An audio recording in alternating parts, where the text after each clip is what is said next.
दाइसँग लामो समयको प्रयासपछि यसरी भेट्न पाउँदा मलाई निकै खुसी लागेको छ दाइ। तपाईँ र मेरो भेटको सुरुवात चाहिँ अलिकति संस्मरण गर्न जानुपर्छ अलिक पछाडि 2015मा काठमाडौँमा तपाईँसँग परिचय हुने मौका पाएको थियो। ए हो हायतमा हैन? हायतमा तपाईँ याद हायतमा हाम्रो एसी शेर्पा दाजुको माध्यमबाट समय परिस्थितिले तपाईँले दिनुभएको सर्ट पिरियडमा तपाईँले दिएको सुझाव सल्लाह मेरो अझै पनि मनमा मनस्पटलमा ताजा छ। भाइ अलिक प्रगति गर्नुपर्छ, अगाडि बढ्नुपर्छ, तिम्रो दिन आउँछ, केही आच्चिनु पर्दैन भन्नु। त्यति बेला मेरो केही थिएन, मेरो केस गोइङ अन थियो। अनि त्यसपछि फोनमा एक दुईचोटि कुरा भयो, तर अहिले परिस्थितिले गर्दा तपाईँकै कार्यरत क्षेत्रमा कर्मभूमिमा अथवा स्टेटमा आइपुग्यो। तपाईँ यहाँको धेरै भएपछि थाहै थिएन क्या। 1 वर्ष भयो दाइ। पहिला मैले सम्झाएँ क्या तपाईँलाई, ए आउनुपर्छ नि, फेरि मान्छेलाई त्यो जबरजस्ती गर्नु भएन नि त। अनि मैले चाहिँ भोलि त्यस्तै भयो। अनि मैले कसो टेक्सासमा आउने इच्छा थियो। अनि मेरो चाहिँ केस फाइल चाहिँ न्युयोर्कमा थियो। न्युयोर्क भइसकेपछि अब मेरो चाहिँ 18 मन्थ्समा भइहाल्यो सबै।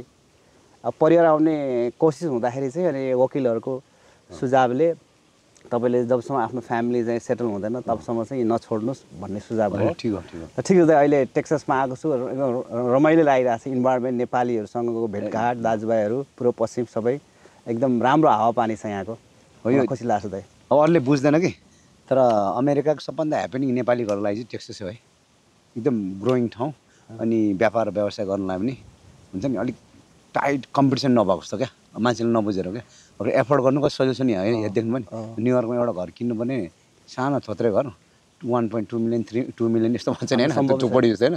यहाँ हेर्नु नि 300-400,000मा मजा घर आउँछ नि। तपाईँले ठ्याक्कै भयो। न्युयोर्कमा एकचोटि एउटा साँझ एउटा भेला थियो। भेला कसले अर्गनाइज गरेको त अहिले बिर्सेँ। तपाईँले एउटा सानो क्लास हामीहरूलाई दिनुभएको थियो, त्यसमा म पनि सहभागी हुन पाएको थिएँ हाम्रो पवन भाइको थ्रुबाट। तपाईँले भन्नुभएको थियो कि यदि तपाईँ प्रगति गर्नु छ भने, तपाईँ आफूलाई अलिकति देखाउनुहुन्छ, आफ्नो एक्सप्लोर गर्नुहुन्छ भने तपाईँहरू चाहिँ न्युयोर्कबाट चाहिँ केही समयको लागि न्युयोर्क बस्ने हो, न्युयोर्कबाट मुभ हुनैपर्छ भन्नुभएको थियो कि। त्यही किन न्युयोर्कबाट अलिक त्यो चाहिँ अलि न्युयोर्क अलिक एक्सपेन्सिभै हो नि होइन? यस्तो भयो क्या, तपाईँको एक्सेस त्यो ग्रोथ मोडल भएन क्या त्यहाँ, हुन्छ नि। अब तपाईँले एउटा व्यापार गर्छु भने कसैको व्यापार किन्नु पऱ्यो क्या तपाईँले आफूले खोल्नु पाएन क्या। अनि त्यो जो पहिला किने नि उनीहरूको त्यो डिमान्ड बढी भयो क्या। सबै ट्रेनहरूको सुविधा छ नि, सुविधा भएपछि मान्छेहरू त्यहीँ बस्ने भयो नि त। त्यहीँ आएर बस्ने त अब उसले त्यहीँ केही गर्नु खोज्छ नि होइन। अब अनि भनेपछि कम्पिटिसन बढी भयो क्या त्यो हिसाबले। अब यहाँ तपाईँ यहाँ सुरुमा 1-2 महिना त गाडी सिक्नेहरू मात्रै गाह्रो हो क्या।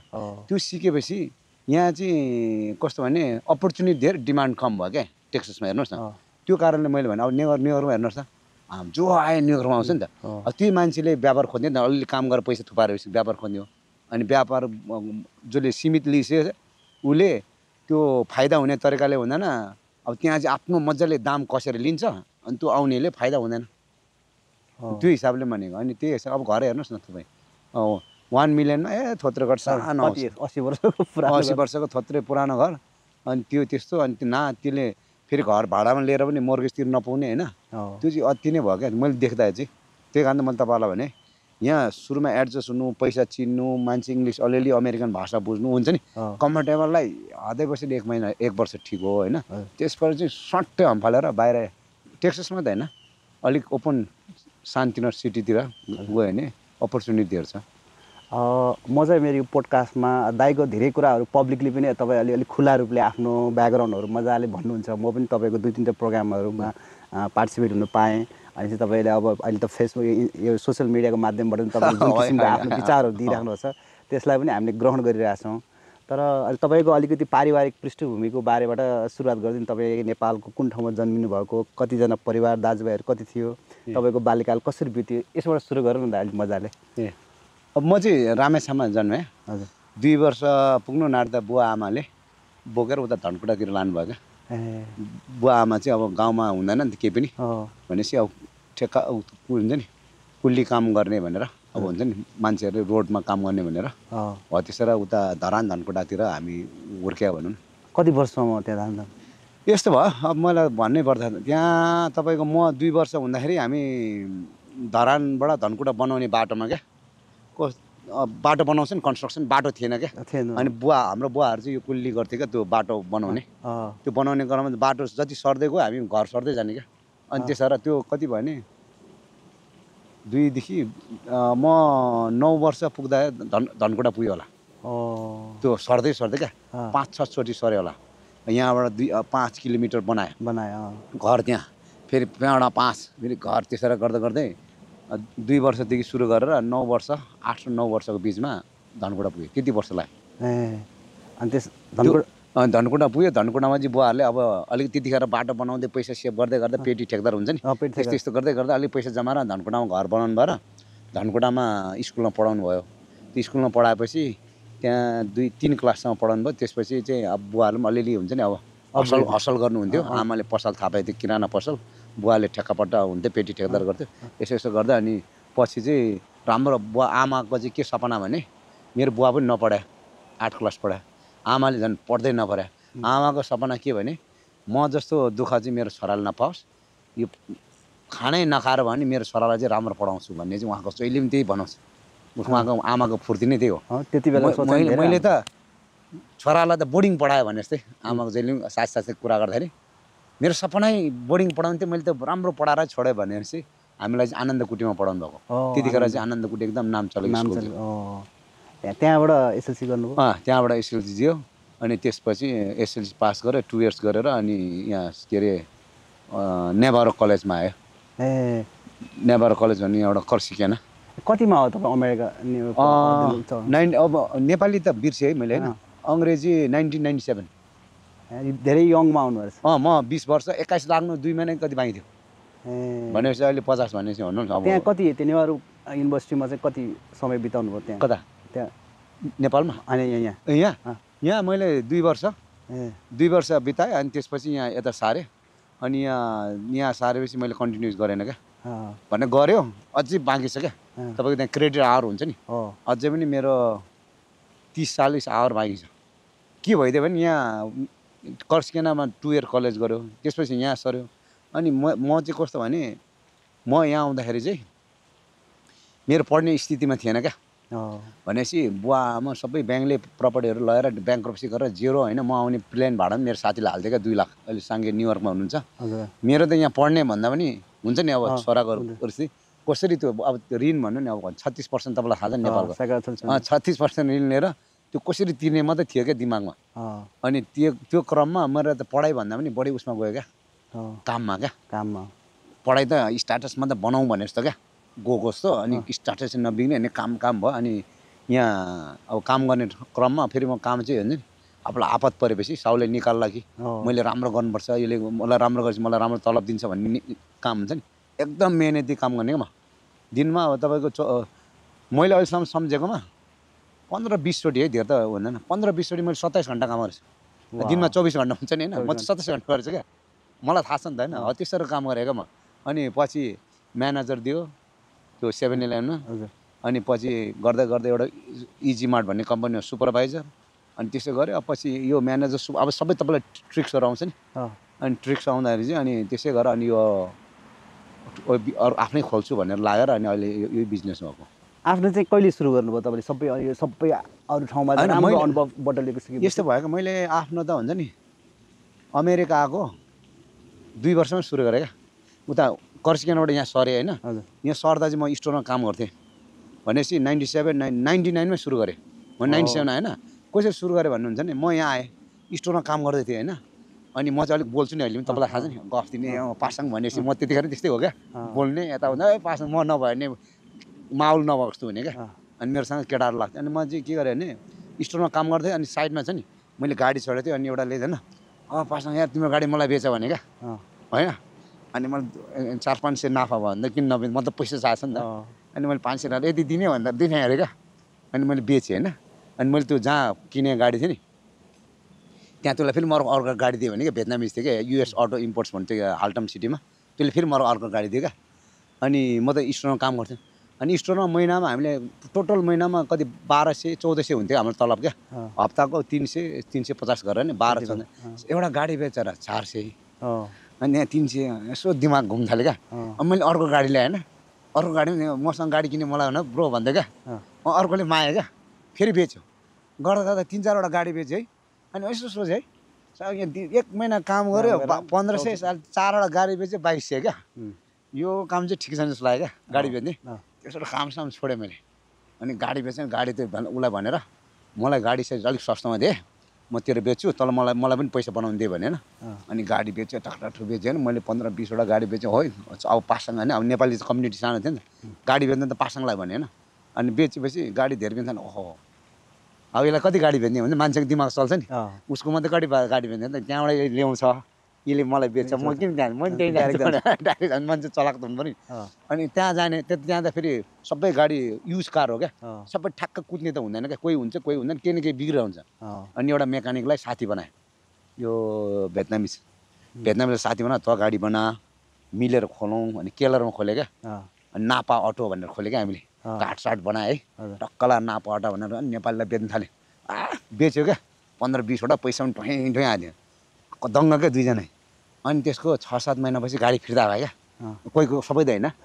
तपाईँले ल्याए नि पासाङ ब्रो यार यो त हेर त यहाँ मेरो यो भयो यस्तो प्रब्लम आयो भने अनि यसलाई बनाउनु लाग्यो बनाइदियो यार के भने होइन फेरि अर्कोमा आयो बनाइदियो अनि त्यहाँ भेट्दा त मसँग सम्झिनु थाल्यो कति त मलाई नेपालीहरूसँग अझै भने त्यस्तै हुन्छ नि यो Nepali crazy man I don't want to do business तिमीले नेपालीसँग खैरीसँग कहाँ हुन्छ यो त यो बनाएर के हुँदैन पछि यसले अर्कोलाई भन्छ अब नाफै नभए पनि गरौँ भने होइन गर्दा गर्दा प्रब्लम आयो क्या ऊ चाहिँ नबनाऊ नि म चाहिँ बनाऊ भन्ने अब तपाईँलाई मैले पैसा लिने कुरा भने बिचारा होइन यसो भनेर होइन कस्टमर त हेर्नु पऱ्यो नि त भनेपछि अनि त्यो लियो भने you know what I'm done भनेर हिँड्यो मेकानिक अनि त्यसपछि मेकानिक हिँडे चाहिँ मेरो के काम थियो अनि त्यहाँदेखि यसो ट्राई त गरेँ अरे अरू खोजेर भएन म पनि त्यो केलरमा ताला साल लाएर मैले छोडेर फेरि ब्याक टु स्ट्रोक गएँ क्या होइन अनि त्यहाँबाट मैले सिकेको चाहिँ मैले अहिले पनि भनेको त्यहाँबाट मैले सिकेको चाहिँ पैसा कहाँ धेरै हुन्छ भने कुद्ने होइन क्या मान्छेले भन्छ नि कता पैसा धेरै कमाउँछ भन्छ नि त्यहाँ पैसा धेरै आएको हो नि त होइन यहाँ 1300 यहाँ 2200 हावामा काम गरेर 2200-2500 क्या फेरि कामै नगरेको क्या यसो गफ थियो इजी मनी भयो अनि यो ठिक रहेछ नि त्यो गऱ्यो अनि त्यहाँ फेरि त्यसो होइन रहेछ त्यो होइन नि अब फेरि अर्को के भने म उसको भरमा पनि बसेँ नि त पार्टनरको भरमा बसेँ नि त्यो दुईवटा कुरा चाहिँ मैले अब कहिले पनि गर्दिनँ भने पैसाको पछि पनि नजाने त्यो अर्काको भरमा पनि काम नगर्ने भने त्यो दुईवटा चाहिँ मैले सिकेँ अनि पछि स्टोरमै गएँ अनि पछि स्टोरमा गएर पद बढ्दै गयो क्या सुपरभाइजर पनि भएपछि चाहिँ अब अघि जस्तै अहिले त म कसैको भरमा आएन मलाई नै सब आइडिया थाहा छ अनि त्यो म काम गर्ने 7-Eleven थियो नि 7-Elevenको त्यो म्यानेजमेन्ट राम्रो थिएन क्या कर्पोरेसन हो नि त्यसको अलिक त्रुटिहरू के छ त्यसमा चाहिँ मलाई थाहा भयो नि यसले कुन सामान महँगोमा बेच्छ कसरी बेच्छ मलाई थाहा भएपछि म त्यो सामान सस्तोमा बेच्छु अनि कस्टमरलाई म गफ दिन सकिहाल्छु भने मैले 7-Elevenको वरिपरि स्टोर खोज्दै हिँडेँ क्या पैसा थिएन नि त अनि मैले बेडफोर्डको 7-Eleven छ क्या त्यहाँ त्यसको ठ्याक्क पारिपट्टि मेरो पहिलो स्टोर ठ्याक्क लाएर त्यहाँ भेटाएँ क्या एउटा खाली ठाउँ त्यहाँ अनि खाली ठाउँ कति वर्षदेखि बन्द भएको त्यो मुसा सुसा मरेको के ठाउँ सफा गरेर मुख बन्द गरेर पाइप साइप लाएर सफा गरेर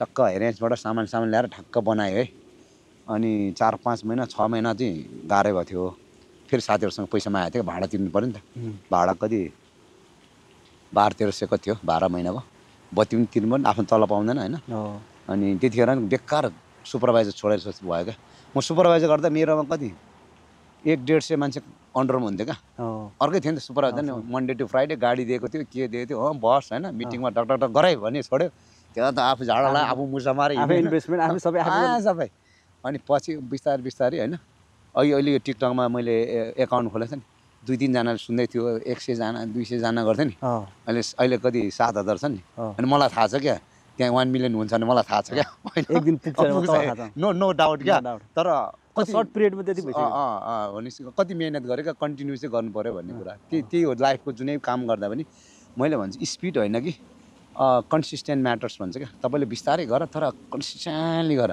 त्यो खरा र कछुवा करा सुनेछ नि कुदे त्यहाँ गएर बस्यो के मतलब ठिक गएर होइन आफ्नो गतिमा कन्टिन्यू हिँडिराख्ने अन्त अहिले अनि त्यो पहिलो त्यो सफल भइसकेपछि फेरि अर्को कति समयपछि लिनुभयो त्यसको 2 वर्षपछि होला म त्यो फेरि त्यो पारेको 7-Eleven ल्याएको बन्द भयो क्या त यस्तो दामी चलाएँ मैले है हजुर अब त्यो मलाई थाहा छ कि टेक्निक चलाउने अनि त्यो स्टोर किनेँ क्या सेकेन्ड मेरो सेकेन्ड स्टोर 7-Eleven हो हजुर अनि पहिला चाहिँ मैले एलपी भनेर राखेको थिएँ क्या नाम लामा पासाङ भन्ने त छोटकटमा एलपी फुड मार्ट राखेको थिएँ क्या अनि मलाई चाहिँ अब चाहिँ छोरोले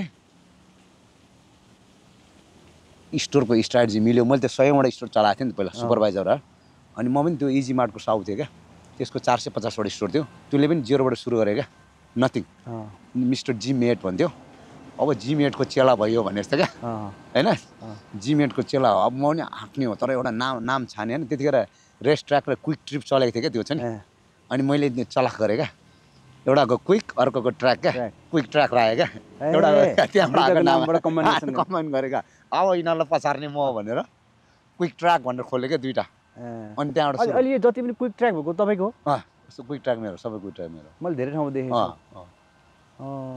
क्विक ट्र्याक अब अहिले हाम्रो टोटल मेरो फ्ल्यागमा 150वटा भन्दा बढी छ होला अनि त्यसरी कुदाएको होइन अनि अहिले चाहिँ मलाई के भयो भने फेरि अलिक दिमाग चेन्ज भयो मान्छेको दिमाग त नि यसले quick track quick top quick stop quick way quick quick भनेपछि मान्छे झुकिँदो रहेछ अब अलिक मेहनती मान्छे टिम बनाऊ सर्भिस राम्रो दिउँ खाना पनि अर्कै खालको दिउँ भनेर अब लामा भनेर हिँडेछु फेरि लामा ब्रान्ड इन्ट्रोड्युस गर्दैछु क्या मार्केटमा लामा पनि युनिक छ होइन म चाहिँ युनिकै गर्नु खोजेँ क्या किन मान्छेलाई सजिलो होस् न सम्झिनलाई कहाँ भन्दा quick track quick stop quick trip भन्छ क्या फेरि ठुलो भन्छ होइन 10चोटि भन्नुभन्दा वाट इज कम्पनी होइन लामा लामा भन्छ नि त कन्फ्युज भन्न अनि त्यो स्टाइल अहिले मैले कति 2 वर्ष भयो लामालाई प्रमोट गर्दैछु क्या भनेपछि लामा छुट्टै अनि क्विक ट्र्याक छुट्टै हो कि लामा क्विक ट्र्याकलाई नाम चेन्ज गर्नु होइन नयाँ खोल्ने चाहिँ लामा हुँदै जाँदैछ अनि क्विक ट्र्याक पनि कोही अब हुन्छ नि खर्च धेरै लाग्छ चेन्ज गर्नलाई एउटा चेन्ज गर्नलाई कम्तीमा 20-25 हजार लाग्छ क्या अनि कोही कोही भयो भने राम्रै छ भने चेन्ज गर्नु नभए चाहिँ नयाँहरूलाई चाहिँ लामा बनाउँदै लाँदैछु क्या दाइले चाहिँ एउटा सानो तहबाट विद्यार्थी भिजामा प्रोसेसमा आउनु भएर यसरी सानो तहबाट काम गरेर आज 150 भन्दा बढी स्टोरको चाहिँ एउटा कुशल लिडिङ गरेर आज यो स्थानमा त्यही पनि नेपाली कम्युनिटी नेपालको बारेमा आफ्नो विचारहरू यसरी दिइराख्दा त मलाई धेरै खुसी लाग्छ दाइ थ्याङ्क यू अनि तपाईँ चाहिँ व्यवसायमा यसरी पोख्त भयो यो नेपाली कम्युनिटी मतलब इन्भल्भ चाहिँ सङ्घ संस्थामा इन्भल्भ चाहिँ कहिलेदेखि सुरुवात गर्नुभयो यस्तो थियो म नेपाली संस्थामा चाहिँ मैले 2008 किनभने म आउँदाखेरि चाहिँ त्यति नेपाली थियो होइन नेपाली संस्था सबै थियो क्या मलाई त्यो मतलबै थिएन क्या किन थिएन भन्नुहुन्छ भने मेरो आफ्नै समस्या थियो क्या मलाई कसरी हुन्छ बाउको ऋण तिर्नु थियो क्या 36% ब्याजमा घन्टामा 1400 कमाएर आफू पनि खानु पऱ्यो त्यहाँ पठाउनु पर्ने मेरो फोकसै कसरी पैसा कमाउनेमा थियो क्या अनेस्टली भन्दा त्यो मेरो साथीहरू छ जो अहिले हाम्रो सुन्दरजीहरू सुशील अधिकारी भन्ने छ क्या लयरहरू पहिला उनीहरू चाहिँ खालि हामी जस्तै अहिलेको जस्तै होइन मिटिङ छ यताउता भने त्यतिखेर थियो क्या अनि मलाई चाहिँ बोलाउँदैन थियो क्या आउँदैन फास्टमा भनेर अब बिहान 6 बजी स्टोर खोल्यो 12 बजे स्टोर बन्द गरेर कसरी मिटिङमा आउँछ अनि त्यस गरेर म चाहिँ 6 वर्ष हुन्छ 97 देखि 2006सम्म 100% कोहीले देख्दैन म 2006 मा 2टा स्टोर बनाएको थिएँ मैले 2टा स्टोर बनाउँदा म कम्फर्टेबल भयो 2टा स्टोर बनाएपछि चाहिँ अलिक हुन्छ नि पैसा आउनु थाल्यो यताउता घुम्दाखेरि अब पुरानो साथीलाई गफ गर्नु जान्छ अनि फेरि त्यता बानी पर्छ नि त 2006 पछि चाहिँ बानी पऱ्यो क्या त्यो फेरि अहिले तपाईँले भन्ने नि हाम्रो त्यो पनि कसरी बानी पऱ्यो भने रबिन भन्ने नि अहिले कुरा रबिन दाइले पासँग भाइ यार म चुनाव उठेँ तिमी आउनु पऱ्यो यार भन्ने नि यिनीहरूले चाहिँ एकदम घुमाउने खालको मान्छेहरू छ यहाँ तिमी आउनु पऱ्यो म चाहिँ बोल्छु नि जहिले कहाँ भने त एउटा तल एक ठाउँमा आऊ भने क्या अनि त्यहाँ आएर बसेर अनि ल यस्तो गर्नुपर्छ अब हामी सोसाइटीमा लाग्नुपर्छ यार म अध्यक्षमा उठेछु भने क्या रबिन दाइले ल दाइ उठ्नुहोस् न गर्नु यताउता भन्यो अनि त्यहाँबाट त्यो हुन्छ नि भिज्यो क्या अब ठिकै छ अब 2टा स्टोर भइहाल्यो यो सोसाइटीमा लाग्नुपर्छ भने अनि त्यसरी चाहिँ लायो अनि कति भने भन्नु 2009बाट एक्टिभली लागेको थियो अनि त्यसरी लाग्ने अनि फेरि तपाईँको विभिन्न संस्था छ नि संस्था पनि धेरै खोल्दै आयो एनआरएन भयो एएनई भयो धेरैमा लाग्यो क्या म अनि त्यहाँ फेरि 2019 पछि 21 पेन्डेमिक पछि सटडाउन क्या त्यो चाहिँ आफ्नै हुन्छ नि त्यो मैले संसार संस्था बनाउने भन्यो यो बनाउने त्यो बनाउने भन्यो भएर आफ्नो छोरा 6 वर्ष पुगिसक्यो थाहा छैन एक दिन टाइम दिएको छैन राइट अनेस्टली मैले मेरो छोरालाई 6 वर्ष पुग्नेसम्म 2टा छोरा एउटा 4 वर्ष एउटा 6 वर्ष पेन्डेमिक हुँदा 1 घन्टा पनि टाइम दिएको थिएन ल दिनसे बिजनेसमा बिजी बेलुका भयो कि विकेन्ड भयो कि नेता क्या हुन्छ नि नेतै भनौँ न सोसल वर्कमा अनि पेन्डेमिकले चाहिँ मलाई भगवानले पठाएको लाग्यो त्यो टिभी झ्यार आउँदा के हुन्छ प्लग इन गर्दाखेरि फेरि इन गर्दा चिल्ला आउँछ नि मेरो ब्रेन त्यस्तो भयो अनि त्यसपछि चाहिँ म बच्चासँग लाएँ अहिले तपाईँले अब अहिले इन्टरभ्यू लिँदाखेरि 2 महिना भयो भएर म होइन अब छोरा पनि ठुलो भयो गल्फ पनि आफै खेल्छ आफै कुद्ने हुन्छ नि कहीँ लग्ने अहिले गल्फ कोर्समा छ म चाहिँदैन क्या अब म के गर्छु भने अब म यो सोसाइटी बनाउँछु यो समाज बनाउँछु नेपाल बनाउँछु भन्ने चाहिँ मेरो पहिल्यै मनबाटै थियो हुन्छ नि। अब तपाईँलाई पुग्त भएपछि के त हो नि, मेरो कन्ट्रिब्युसन के त, मैले गर्न सक्ने के त भने सेटिस्फाई हुन्न क्या। अलिक व्यवसायिक कुरो अझै गर्दै गरौँ ल। ठ्याक्कै तपाईँको यो पोइन्टमा ठ्याक्कै जोडौँ न। अस्ति अहिले त मन्त्री पनि हुनुभयो, कुलमान ऊर्जा मन्त्री हुनुभयो भर्खरै। हाम्रो कुलमान घिसिङजीलाई युएनएले सम्मान गर्दा तपाईँले एउटा चोटिलो कुरा गर्नुभएको थियो कि अब नेपाल सरकारले एनआरएन नागरिकता त दियो, तर साथीहरू यो चाहिँ कागजी खोस्टा रहेछ, यसले त केही नहुने रहेछ। हामी नेपालमा चाहिँ हामी लगानी गर्छौँ, नेपाललाई माया गर्छौँ, नेपाललाई अझ हाम्रो योगदान कन्ट्रिब्युट गर्न चाहन्छौँ भन्दा यसले त धेरै विघ्न बाधाहरू दिँदै रहेछ भनेर त्यो महासम्म भन्नुभयो। मलाई पनि मनमा लाग्यो मैले किन दाइ यो चाहिँ यो कागजी खोस्टा रहेछ। यस्तो हो तपाईँको, मलाई नागरिकताको कुरा गर्नु भने चाहिँ मलाई धेरै लाग्यो क्या नेपाल सरकारसँग सामान्य गर्नलाई। हामीलाई प्लिज नागरिकता देऊ, हामी तपाईँहरूलाई काम लाग्ने हो, यस्तो नगर्नुहोस्, हामीलाई बाटो खोलाउनुहोस् भन्दाखेरि म 2016बाट लाग्यो। अनि उनीहरूले त्यो नियमहरू बनाए, के बनाए, सदनबाट पास भयो, यो सबै कानुनी कुरा गर्यो। अब ऊ मात्रै कार्यान्वयनमा मात्रै ल्याउनु बाँकी भाइ, सब भयो भन्ने क्या। यो मतलब यो आज सुभाष नेमाङजी भित्र जानुभयो, उसले एक्ज्याक्टली भनेको कुरा पनि थाहा छ। सरकारी बेनिफिट नपाउने, राजनीतिमा होमिन नपाउने, भोट हाल्न नपाउने, अरू सब पाउँछ अरे। हामीले त्यो ठिकै छ नि हजुर, त्यो पनि दिनुहोस् भने होइन। अनि सब ठिक छ भनेर हामी त कुरेर बस्यो क्या, अब आउँदैछ भनेर। अनि 2024मा आयो भने क्या। मलाई चाहिँ के छ भने मेरो आफ्नै काम थियो कि त्यो नागरिकता मलाई एकदम चाहेको थियो क्या। मलाई व्यवसाय गर्नुपर्ने, अर्काको नाममा गर्नुपर्ने जस्तो, मलाई के गर्नुपर्ने जस्तो आफै नेपालको भएर होइन। मैले अब अनाथालय खोल्छु, बच्चालाई प्यारेन्ट्स भएर एडप्ट गर्छु भन्ने क्या म। फेरि मलाई एडप्ट चाहिँ कस्तो होइन, पैसा तिरेर बच्चा हुर्का भन्ने होइन कि, म चाहिँ एडप्ट गरेपछि देशको प्रधानमन्त्री बनाउने खालको बच्चा एडप्ट गर्ने मेरो सोच क्या। म चाहिँ फेरि धेरै डिपली सोच्छु क्या। त्यस्तो बनाउँछु भने मैले अहिले बाहुनधारामा 4 तले बिल्डिङ नयाँ त्यत्तिकै खाली छ 5 वर्षदेखि। अनि मैले सबै भएर चाहिँ मैले एप्लाई गर्न जाँदाखेरि विदेशीले पाउँदैन अरे क्या बच्चा एडप्ट गर्नु। अनि फेरि अर्काको नाममा लियो भने उसको रिस आफूले के आफ्नो नाम छ, यो पनि अर्काको नाम। मैले भने फेरि सरकारलाई भन्दा आउँदैछ भने नि 5 वर्ष लाग्छ भनेको त म अर्काको नाममा पनि गर्थेँ होला होइन, बच्चा त पढाउनु पनि।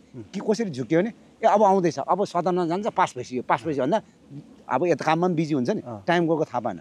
अनि अस्ति बुवालाई नागरिकता आयो भन्ने बित्तिकै त्यो हुन्छ नि 24मा आयो अरे क्या, पायो अरे लियो अरे जिल्लाबाट, लियो अरे भनेर मैले बुवालाई तुरन्तै प्लेन काटेर पठाएँ क्या।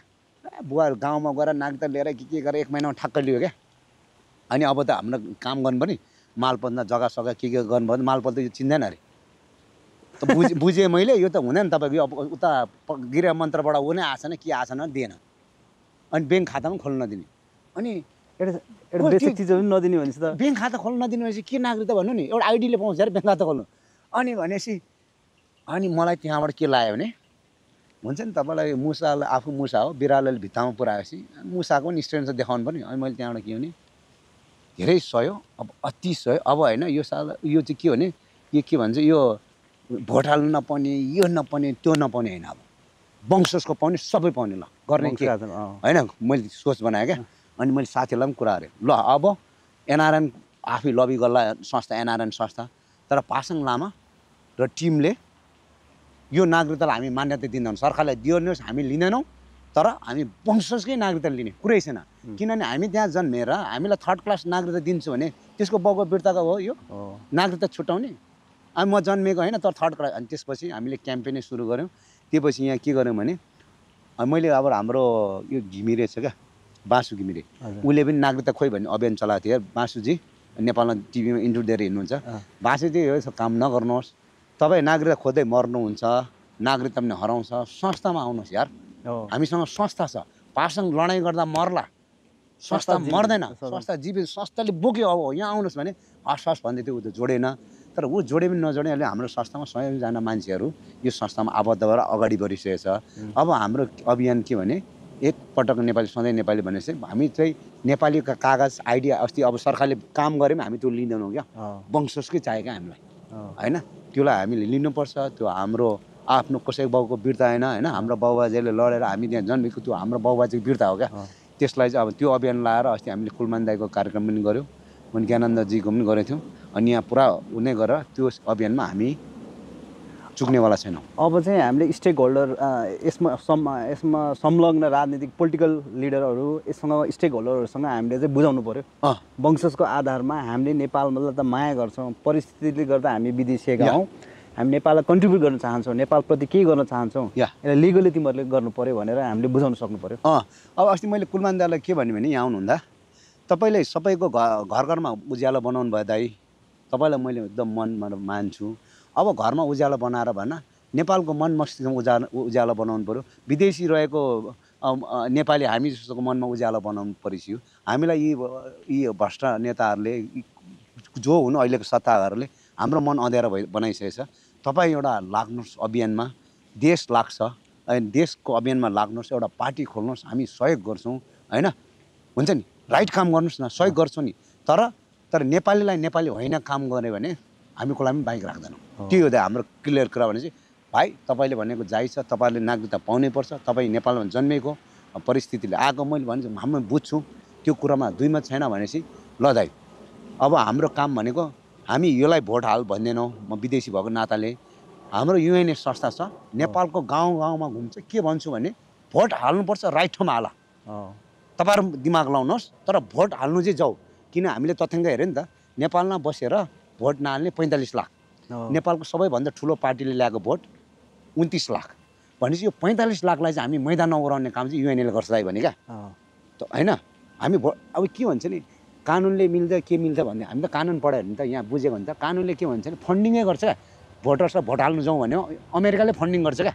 अस्ति इन्डियामा डोनाल्ड ट्रम्पले भनेको थिएँ कति $15 मिलियन इन्डियालाई दिँदो रहेछ क्या भोटर्स टर्नआउटको लागि, इन्डियामा भोट हाल्नु जाउँ भनेर। भनेपछि त हामी पनि युएनएले हामी भोट हाल्नु जाउँ भन्ने हो नि त, अवेरनेस हो नि त। काङ्ग्रेस हाल कम्युनिस्ट हाल भन्दैन हामी, राइट मान्छेलाई हाल्नु पऱ्यो। देश धेरै पछाडि परिसक्यो, तपाईँहरूले भोट नहालेर है, किनभने 45 लाख घरमा सुत्नु भएन है भन्छु होइन। अनि हामी 55 लाख विदेशमा बसेर भोट नहालेको, भोट हाल्नु मिल्ने तर नहालेको हुन्छ नि, ग्रिन कार्ड होल्डर तर नागरिकता हुन्छ नि, उसले मिल्छ नि। त्यो 55 लाख चाहिँ एभ्री कन्ट्री जाने भनेर हामीले यहाँ मिटिङ बसेको होइन। अनि त्यसमा तपाईँहरू चाहिँ अगाडि बढ्नुहोस् भने कुलमान दालाई भनेको, अब सपना हो कि विपना हो, झ्याट्टै जेएनजी आएर कुलमान दाई त्यहाँ पावरमा पुग्यो। अब मैले कुलमान दाले भनेछ, मैले उहाँलाई शर्तहरू भनेछ, अब उहाँले चाहिँ एउटा नेपालीको माग भन्यो, के माग भने मैले उहाँलाई प्रष्ट रूपमा भनेको छु। अब त्यो माग पुरा गऱ्यो भने उहाँहरू सफल हुन्छ होइन। अनि अब यो त कानुनले, मैले भने चाहिँ कानुनले बनाउने माग एउटा छ हेर्नुहोस्, संशोधनबाट बनाउने के भने मैले 6वटा मैले बुदा बनाएर प्रिन्ट गरेर ठक्क फाइदा के बेफाइदा के, मैले पहिला एक के भन्यो भने यो चाहिँ अहिले उनीहरूले गर्नु सक्ने काम है, अहिले गर्नु सक्ने काम। सर्वभन्दा पहिला नम्बर 1 के गर्नुहोस् भने जुनै देशमा जन्मे पनि तपाईँले अमेरिकन सिटिजनले पनि त्यहाँ लेखेको हुन्छ पासपोर्टमा बर्न इन नेपाल भन्ने लेखेको हुन्छ क्या, तपाईँ सिटिजन पाएँ नि बर्न इन नेपाल। जापानले पनि बर्न इन नेपाल त लेखेको हुन्छ नि। त्यो बर्न इन नेपाल लेखेको मान्छेलाई त्यो नेपालको इन्ट्रीमा विदाउट क्वेसन आस्क गरेर भिसा त्यो इन्ट्री हालेर भित्र छिराउने हो। तपाईँ किन आएको, के को लागि आएको, 90 रुपियाँ लियो 120 रुपियाँ लियो भन्ने होइन, त्यसलाई तुरन्तै चेन्ज गर्नुहोस्। किनभने मलाई $1 लाख नेपालमा दिनु प्रब्लम छैन, तर मलाई 1 रुपियाँ भिसामा दिनु प्रब्लम छ। तपाईँले मेरो एउटा मानमा मर्यादामा तपाईँले गर्नुभएको यो यस आई हेभ प्रब्लम, यो तपाईँले गर्नु। अर्को त्यो मान्छेलाई ट्रेनिङ दिनु पऱ्यो त्यहाँ बस्नेलाई। त्यो हाम्रो नागरिकताको ट्याक्स पेयरले पैसा खाएर बसेको मान्छे हो, नमस्ते गरेर हाँस्नु पऱ्यो। चोरै आएको छ के त्यस्तो हुन्छ। तपाईँको लिडरसिपमा गएर ट्रेनिङ दिनुहोस्। तपाईँ ट्रेनिङ गर्ने पैसा चाहियो भने म दिन्छु भने क्या। अरे यार हामी त बल्ल बल्ल आफ्नो देश तितो यथार्थ कुरा यही हो। अझ खाडीबाट आएको दाजुभाइलाई त कस्तो गर्छ। अनि यस्तो पनि हो। अनि मैले त्यो भने दोस्रो, सबै विदेशमा भएकोले भोट हाल्ने व्यवस्था यही चालौँ, तुरन्त गर भने उसले एउटा निकालेछ नि, त्यो मेरो बुझामै छ। तुरन्तै 55 लाखले भोट हाल्नु पाउँछ। 55 लाखले भोट हाल्नु पायो भने अनलाइन होइन, 5 लाख दायाँ बायाँ दाला, 50 लाख कहीँ जाँदैन मैले भने क्या। त्यो एउटा। अर्को कुरा के भने यी 500 र 1000 को नोट ब्यान्ड गर्नुपर्छ। किनभने आर्जु घरको देउबाको घरमा केही पनि होइन पैसा, त्यो सचिव र यो के अरे ब्युरोक्रेट्समा त कतै ब्युरोक्रेट्समा अनि त्यो के अरे त्यो न्यायाधीशहरू उत्पात पैसा छ क्या, झ्याप्पै बन्द गरिदियो। साला यिनीहरू 75% पैसा जलेर जान्छ, खल्डोमै जान्छ होइन।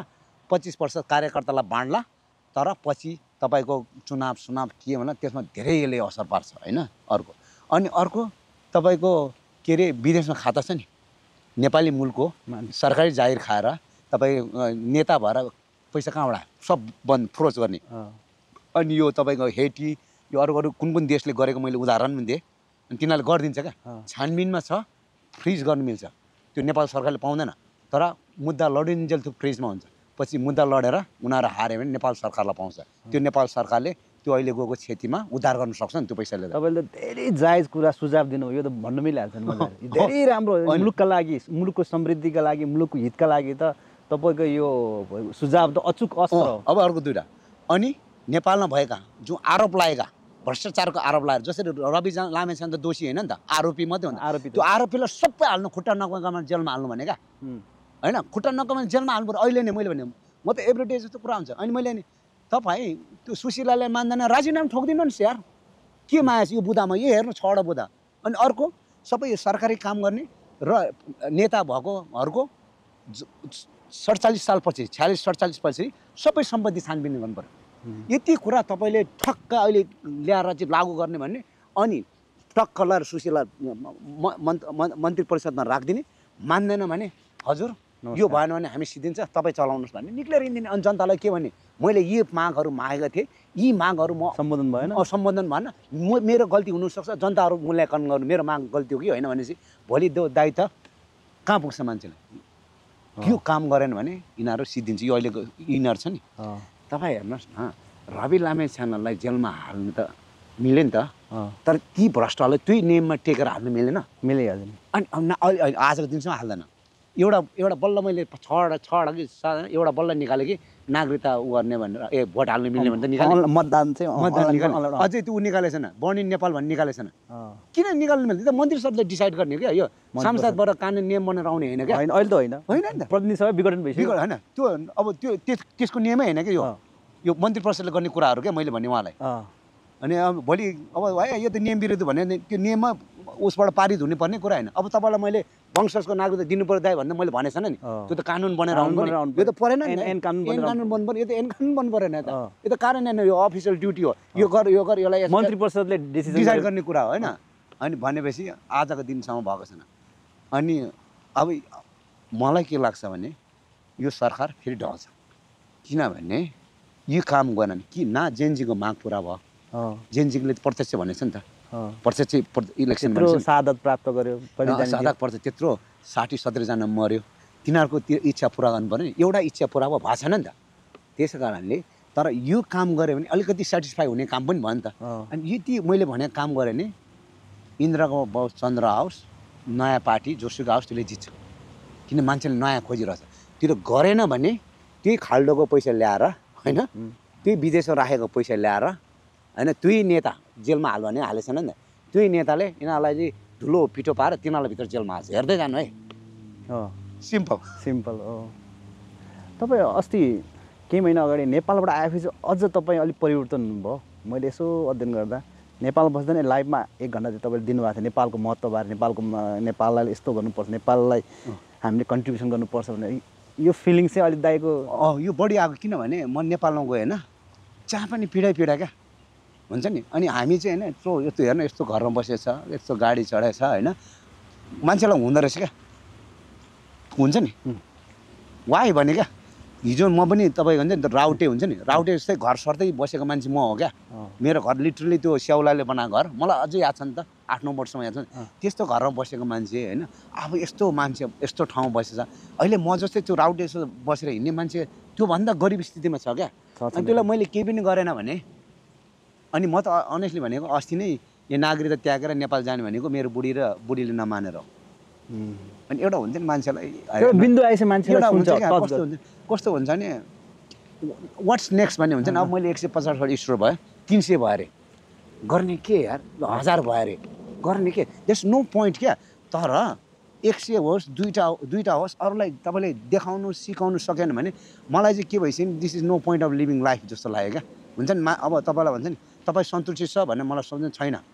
मलाई भावुक हुन्छ यार नेपालको कुराहरू चाहिँ। अहिले हेर्नु नि, मैले एउटा हाम्रो नवीनाजीलाई मैले भेटेको थिएँ नेपाललाई, मलाई कति माया लाग्यो। मेरो गाउँमा त प्रायः आधी मान्छेको किडनी छैन भन्छ होइन, यो नेपाल सरकारको जिम्मा होइन यार, किडनी बेचेर मान्छेले उपचार गर्ने। साला सुतेर बसेर यत्रो एनसिएलको ट्याक्सको पैसा तिर्दैन, त्यो एनसिएलको पैसा ट्याक्स लिएर त्यो किडनी बेचेको किडनी किनिदियो भने के हुन्छ? यस्ता भ्रष्ट।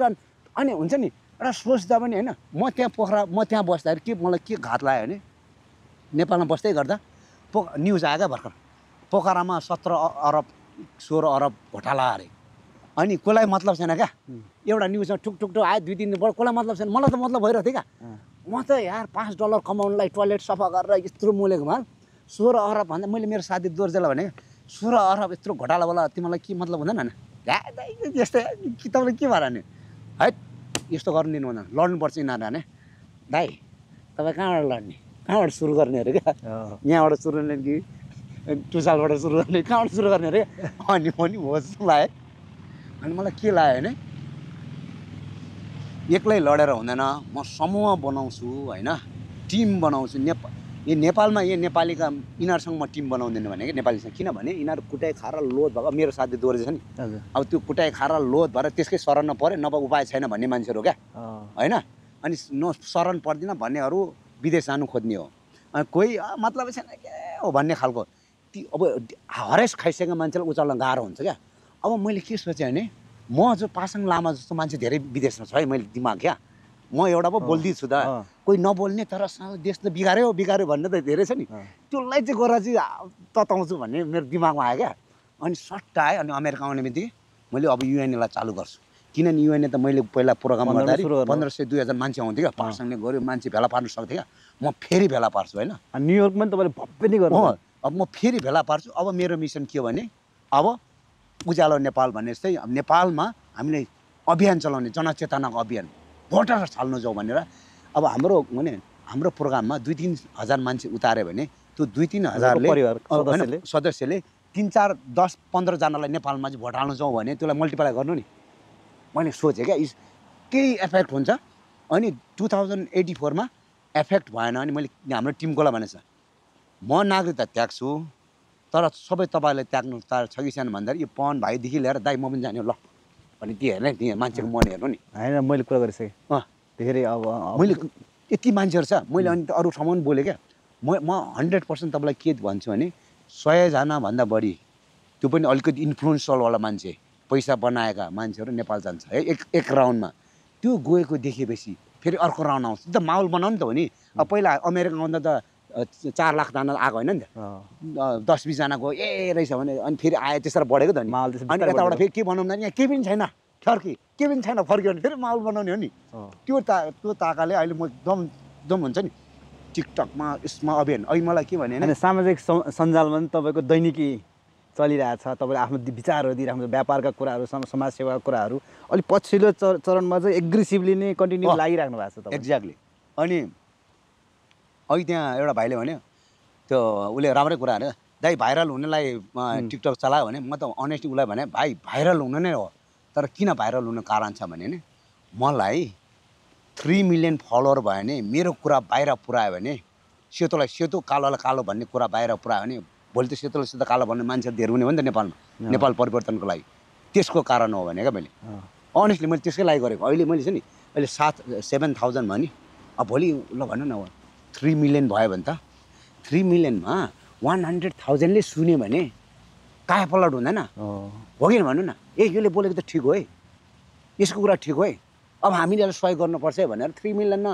उहाँ के 1 मिलियन भने 100,000 भनेको त 1% भयो नि त त्यति मान्छे आयो भने अनि त्यो सपना देखेर अहिले म बिहान यो सामाजिक सञ्जालमा तपाईँले जुन तपाईँले डिस्कसन गरिराख्नुपर्छ वार्तालाप गरेर आफ्नो कुराहरू सेयर गरिराख्नुपर्छ कस्ता खालका युवा पङ्क्तिहरू कस्ता खालका तपाईँको कुरा गर्ने मान्छेहरू भेटिन्छन् यो अहिले जिज्ञासु अहिले चाहिँ मेरो कसरी भने मैले चाहिँ आध्यात्मिक सोचले नै संसार बदलिने हो हामीले यसो आफ्नो सोचलाई कमजोरी नठानौँ होइन तपाईँहरू के गर्नु आउनु भएको छ कसैको सहायता चाहिँदैन आफ्नै सहायता चाहिन्छ है भगवान्ले तपाईँलाई परिपुक्त दिएछ आफ्नो सहायता आफैभित्र खोज्ने किनभने आज चन्द्रमा रकेट पुगेछ त्यो एउटा व्यक्तिको सोचले पुगेको आज तपाईँ हामी मैले यहाँ बोल्दाखेरि हजारौँले सुनिरहेछ एउटा व्यक्तिको सोचले यो खोलेको त्यसो भनेपछि हामी अपार शक्ति भएको मान्छे हामीमा छौँ साथी हो आफैभित्र खोजौँ है र त्यो खोज्ने क्रममा तपाईँ हामी मिलौँ अब मैले एउटा व्यवसाय अब त्यसपछि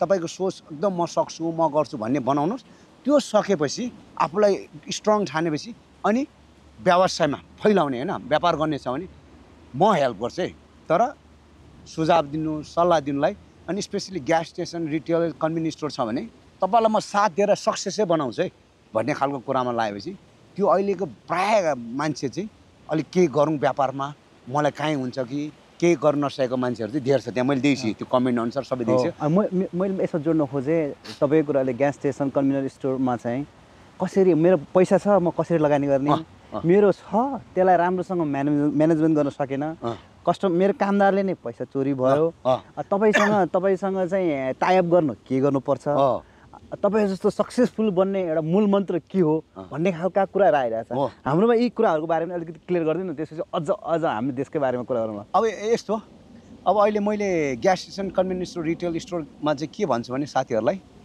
अब तपाईँ साँच्चै नै सफल हुनु पऱ्यो भने होइन त्यो अहिले मैले भनेपछि मैले कति बनाउँछ भनेर होइन मसँग 50,000 छ मैले के बनाउँछ भन्ने होइन क्या तपाईँले के सिकेको छ अहिलेसम्मको सिप र त्यो सिपलाई चाहिँ अझ व्यापारमा लानुलाई 50,000ले कतिको हेल्प हुन्छ होइन त्यो सिपलाई लानुलाई 80,000 चाहिन्छ 30,000 पुगेन भने त्यो 30,000 कसरी जुटाउने भन्नेतिर मैले हेल्प गर्न सक्छु क्या तर तपाईँले 50,000 चाहिँ केमा गर्ने भन्यो भने भोलि मैले ग्यास स्टेसन गर भन्ला म त ग्यास स्टेसन छु भोलि तपाईँलाई नआयो भने तपाईँ त डुब्ने हो नि त होइन तपाईँलाई फेरि मन नपर्ला भन्नाले त्यो आफूले भित्र आफ्नो सिप खोज्ने यो होइन दाइ म ग्यास स्टेसनमै काम गरेको म यत्रो वर्ष भए सबैले ग्यास स्टेसनमा गर्ने हो मलाई ग्यास स्टेसनै मन छ भने चाहिँ मैले के भने आउनुहोस् मेरोमा मैले 100वटा स्टोर बनाइसकेँ तर तपाईँले मैले भनेको ठाउँमा गयो भनेको जस्तो काम गरेँ भने म तपाईँको ग्यारेन्टी लिन्छु तपाईँले सफल हुनुहुन्छ किन मैले 100वटा स्टोर बनाउँदाखेरि तपाईँलाई एउटा स्टोरमा मैले यहाँ गरेँ साथी भनेर त्यहाँ फेल हुँदैन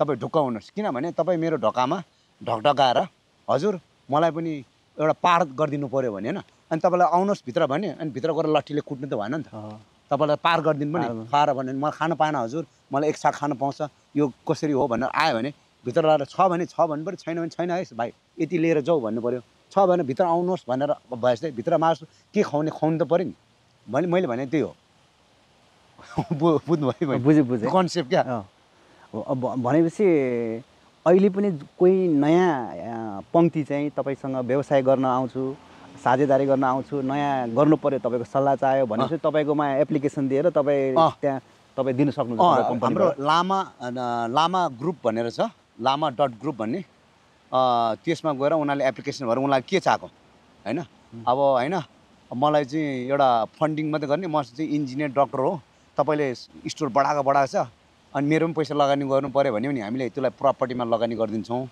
प्रपर्टीबाट सुई बढ्दै जान्छ होइन म चाहिँ अब थोरै पैसा छ म चाहिँ व्यापार मात्रै गर्ने भन्यो भने तपाईँको चाहिँ स्टोरमा रिटेल सम्बन्धी 85,000 जति चाहिन्छ त्यो लगानी गरेर इन्भेन्ट्री किनेर उनीहरूले स्टोर चलाउने हामी सब ब्याक अफिसबाट सपोर्ट गर्छौँ क्या त्यो पनि राम्रो व्यवसायिक कुरा त आफ्नो ठाउँमा भयो अब एक दुईवटा महत्त्वपूर्ण कुराहरू गर्नु पऱ्यो यो नेपालमा जुन अकस्मात घटना घट्यो यो जेनजीको आन्दोलन त्योबाट धेरैजना 70 देखि 80 भन्दा बढी युवाहरू चाहिँ शहादत प्राप्त गरे उनीहरूको सहयोगका लागि घाइते पीडित र मृत्यु भइसकेका परिवारको सदस्यलाई सहयोगको लागि अमेरिकामा मेरो विचारमा सम्भवतः युएनएले पहिलो इनिसिएसन लियो एउटा सहयोग गरौँ भनेर यो चाहिँ के भइरहेछ प्रोसेस अब यस्तो छ अहिले हामीले यो सहयोगको क्रममा हामीले अहिले गो फन्ड खोलेर 30,000 जति उठाएछ अब हामीले 100,000 त जसरी पनि पुऱ्याउँछौँ त्यसमा नो डाउट मान्छेले हाल्ला नहाल्ला आफ्नो ठाउँमा छ तर 100,000 पुग्छ त्यसलाई हामीले अर्को 100,000 चाहिँ हाम्रो श्रेष्ठताई छ उहाँले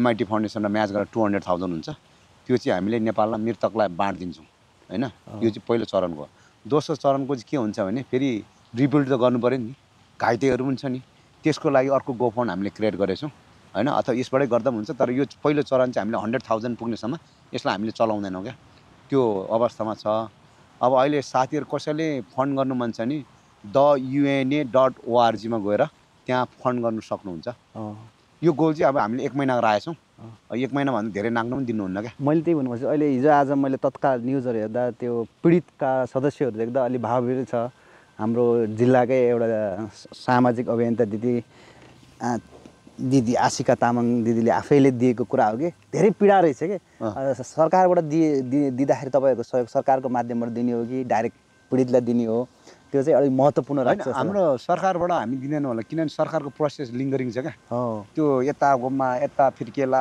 उता फिर्केला होइन त्यहाँ मान्छे मरिसक्छ क्या तर सरकारको मान्छे पनि प्रेजेन्ट चाहिँ गराउने क्या उनीहरूलाई दिने होइन कि अब भन्नु तपाईँ सरकारी ऊ हुनुहुन्छ नि ल आउनुहोस् है सर आज हामी बाँड्ने कार्यक्रम छ भनेर तपाईँ पनि आयो क्या सरकारी पनि भन्दैन हाम्रो टिकटकमा हुन्छ युट्युबमा हुन्छ मिडियामा हुन्छ के यहाँ मान्छेलाई डर हुन्छ नि यो पैसा जान्छ चाहिँ कहाँ भन्छ नि है यसरी गएछ है या भनेर होइन लाइभ गरिदिने हो क्या बुझ्नुभयो नि होइन यो ट्रान्सप्यारेन्सी क्या क्लियरली अनि अब बिचरा त्यो एउटा भाइले अस्ट्रेलियामा पैसा उठाएर रहेछ क्या कति 5 लाख जति उठाएछ है त्यो एउटा यङ युवा केटाले नाम मैले बिर्सेँ अनि उसलाई चाहिँ पुरा यस्तो गरेर गर नभए चाहिँ त्यो तल हामी छोड्दैनौँ त्यो खालास पैसा भने जस्तो क्या पब्लिकको पैसा मैले पनि हालेको छु भन्नु पाएँ नहाले पनि फर्काउनु पाएन त्यस्तो टेन्सन भइरहेछ अनि त्यसलाई पनि हामीले उ गऱ्यौँ हाम्रो सिएस दाइले मिटिङ गरेर अनि हामीले नेपाल लाने अनि हामी इन्भल्भ हुन्छ त्यसमा त्यो उसको 5 लाखलाई 5 नयाँ घर 1 मिलियन त्यो चाहिँ रिबिल्डिङमा भनेर अहिले नेपालमा अब त्यो पनि म नेपालमा अहिले जानुपर्ने हो नेक्स्ट विक होइन अनि मेरो बाजे बित्नु भएर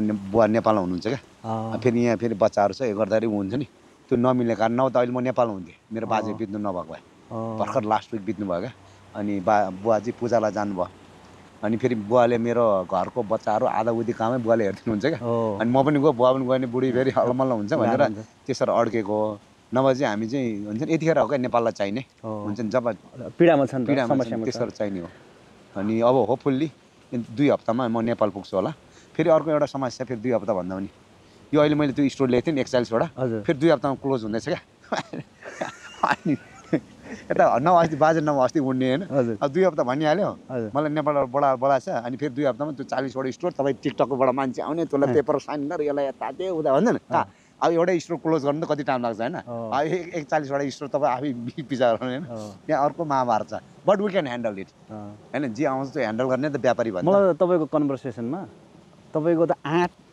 आत्मविश्वास चाहिँ महान छ जस्तो लाग्छ कि अरू कुरा तपाईँ कन्फिडेन्स लेभल नै हाई छ सन्तोष मन खुसी चाहिँ कतिखेर हुन्छ दाइ मन खुसी चाहिँ जब म नेपालमा गएर यो नेपालमा चाहिँ नेपालीहरू यो जब यो जापानिजहरूले नेपाली ल्याङ्ग्वेज सिक्नु खोज्छ नि त्यतिखेर मन खुसी हुन्छ क्या मेरो सर म यार 30 वर्ष अगाडि मैले जापानिज ल्याङ्ग्वेज घोकेको यार खाना नपाएर होइन अहिले पनि जापानिज ल्याङ्ग्वेज घोक्नु पर्ने छ क्या 30 वर्ष पछाडि अनि मेरो मन त्यतिखेर सन्तोष हुन्छ नेपालको समृद्धि गरेर नेपालको ल्याङ्ग्वेज घोकोस् क्या इन्डियातिर नेपालतिर क ख भनेर इन्डियामा पढोस् क्या त्यो सक्छौँ क्या त्यो हामीले कल्पना गर्नु पऱ्यो नि मलाई लागेको यो 1 वर्षकोबाट चाहिँ अझ तपाईँ नजिक चिन्ने दाजुभाइहरूको थ्रुबाट तपाईँलाई अझ नजिक चिन्न पाएँ अहिले झन् तपाईँसँग भेट्दा तपाईँको विचारले मनै छोयो मलाई एकदम टच भएको व्यापारमा चाहिँ मेरो त्यस्तो नलेज छैन दाइ आफ्नो इन्ट्रेस्ट हुन्छ आफ्नो इच्छा हुन्छ म जब गुम्बामा गएँ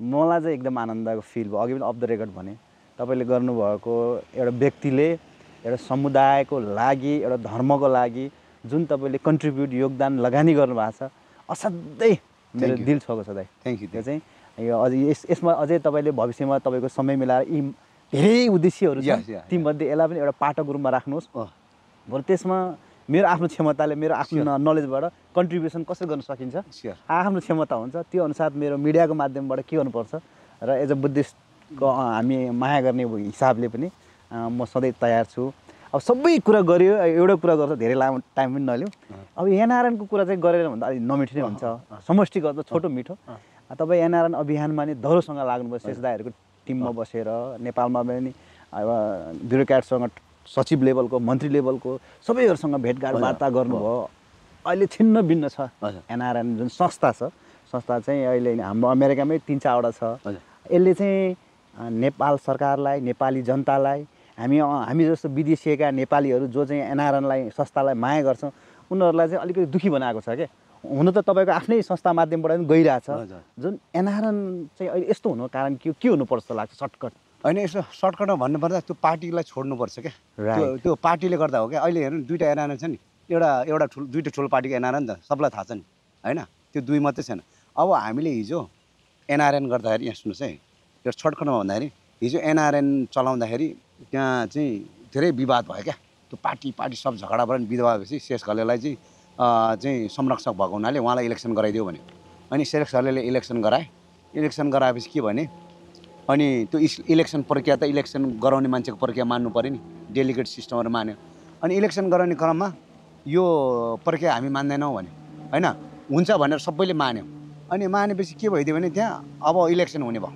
इलेक्सन हुने भएपछि के भने अनि शेष घलेल आएर दाइ इलेक्सन नगरौँ हामी मिलेर जाने भयो भने। अनि शेष घलेल के भन्ने भयो तपाईँ मिलेर जाने भए त मेरो यहाँ के काम भयो त, कोठामा बसेर इलेक्सन मिलेर हुँदैन, ब्यालेटमा गर्नुहोस्, राइट ठाउँमा भोट हाल्नुहोस्, this is how it gonna work भनेर शेषले अडान ल्यायो।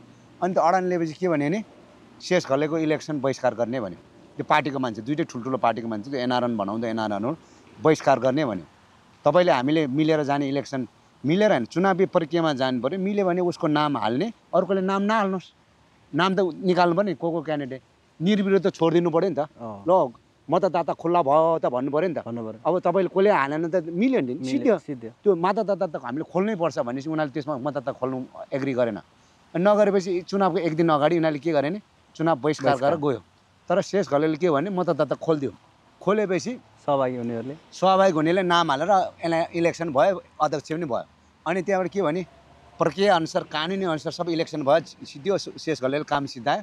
अनि त्यहाँबाट के भयो भने अनि त्यो जुन बहिष्कार गर्नेहरू समूहहरू जुन पार्टीको दुइटै पार्टीको ठुल्ठुलो पार्टीको समूहहरू उता बाहिर गएर के भन्यो भने अर्को ऊ गर्यो, प्रधानमन्त्री ल्याएर अर्को ऊ गर्यो, के अरे अधिवेशन गर्यो जुन कि गैर कानुनी हो। परराष्ट्रबाट कानुनबाट चाहिँ शेष घलेललाई गरा भन्न आएको छ, कानुन भनेन।